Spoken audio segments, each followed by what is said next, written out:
The book was started in 1998 when I was living in a hotel in New Orleans.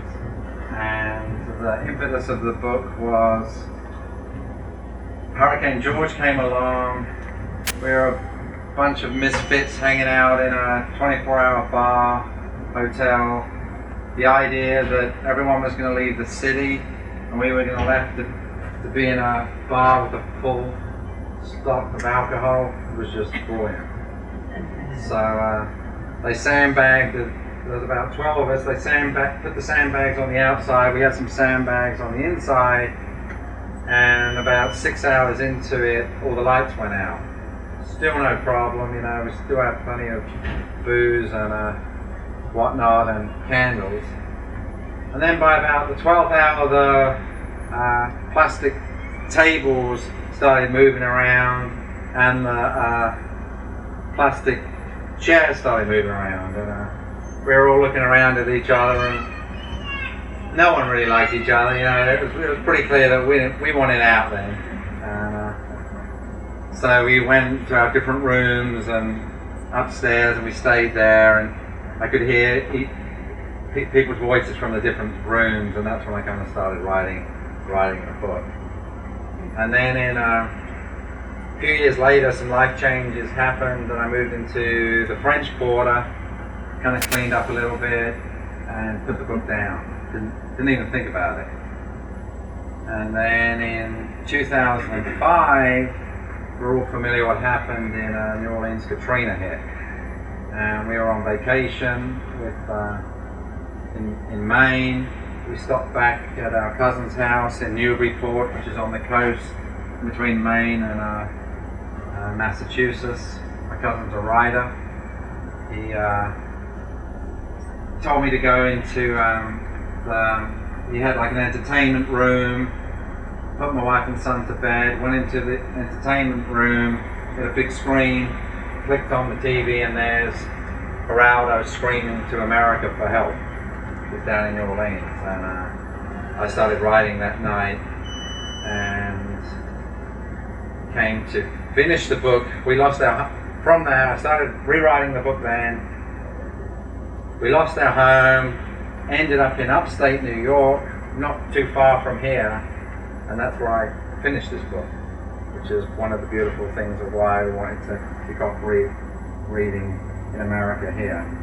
So yeah, the book was completed in upstate New York. So without further ado, I'm gonna kick off. If I'm reading too quickly, you can't understand the weird accent I have, just raise your hand, throw a plastic cup. If I feel like it, I will probably stop and try and change that. Alright, Hurricane Hotel. Jump, I say. Jump back into the skin.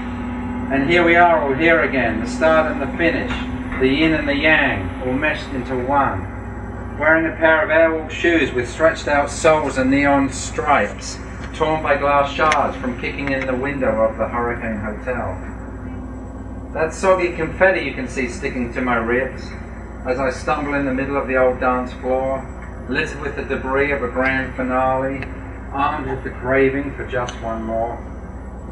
Knowing I'm trapped inside a condemned leaking building, breathing in the stains of a familiar barroom, loaded with spirits I'm destined to uncork. There's someone I have to call, but I can't think who. And the angst of these surroundings that compel me to mention that the water is rising and the levee gone broke.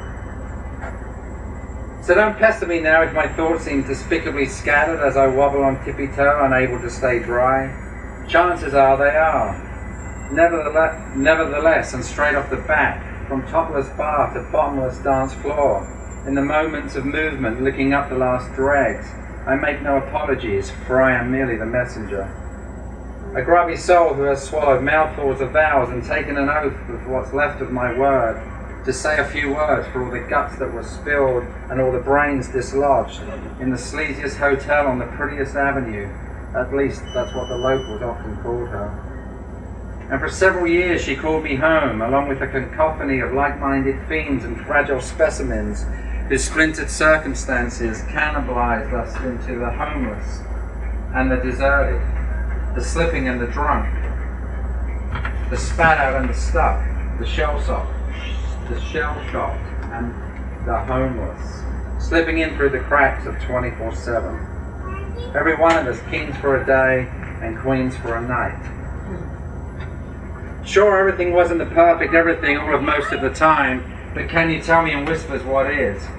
Someone's body part was always ending up in someone else's lost hole, or waking up in another spat-out lifetime with just enough psychodrama to forget the world stopped spinning, and plenty of madness to remember, and plenty of madness to keep you begging for more as you lay cocooned in the banality of your own rented asylum, with mouthfuls of remorse echoing through your skull or cupped in the hands of a blown-on hard-on.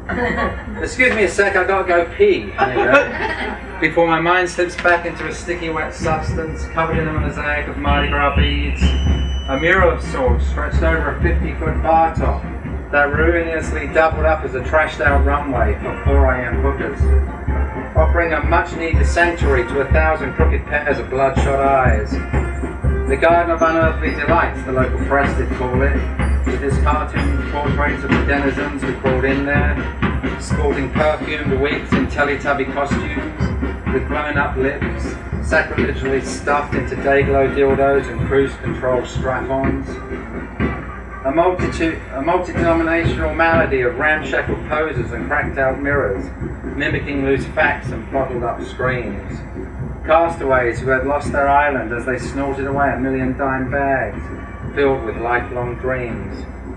Merrily boozing on anything that fell off the shelf with a cloister of sighs, unable to exhale the vacant prayers of blank disbelief. Who cared if self-absorption was a mandatory fee? We were way too busy perfecting a cure for remaining in pain, shuffling our concoctions from hand to mouth and back again.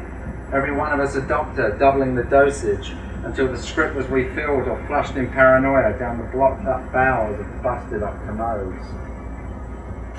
This formula of self-medication allowed us to demographically agree we were 100% proof there wasn't one amongst us who should ever be trusted, leaving us to deal from a deck of misplaced hearts, randomly peeling on cardboard grimaces and ready to expose your cute little secrets we so fondly unzipped in public bathrooms with oblivious banter.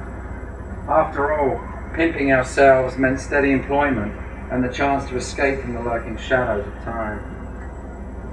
I wish I could tell you how long this all lasted, but there wasn't one amongst us who ever owned a watch. Perhaps it was our way of pampering immortality as we fully submerged into a parade of glittering mannequins, sexually vandalized by any form of normality, and banned from sleeping until unmentionable demons had been sufficiently fondled or crudely discharged down the back of each other's throat. But I can tell you this, that was then and this is now, and like it or not, I have signed a contract and taken an oath, knowing full well the dice have been rigged and the plug's been pulled, to leave this bar stool and search up for a familiar flight of stairs, leading me to the raised tombs of absent friends, soulmates in skullduggery, who patiently wait to replay a lifetime of scratching at the need for just one more. So be my guest, I must insist.